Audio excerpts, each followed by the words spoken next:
Brasilia, Malesian Lim Keng Lee.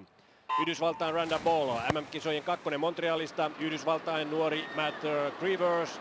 Sitten Kiinan Ouyang, Ukrainan Andrei Oljeniuk, Australian Michael Jackson ja Slovakian Lubos Kritsko radalla 8. Eli edelleenkin kuvaruudun alareunassa rata 1 Silva. Sitten Lim, Malesia, Ball, Krivers, Ouyang, Oljeniuk. Lim johtaa radalla 2, sitten Ouyang, Kiina, Krivers radalla 4 on kolmantena. Yhdysvaltain Randall Ball, maailmantilaston tämän kauden ykkösnimi, 50-92 ajallaan.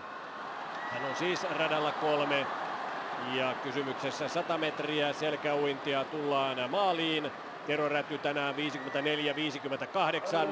ja näin radalla 5 Kiinan Ouyang Kupeng.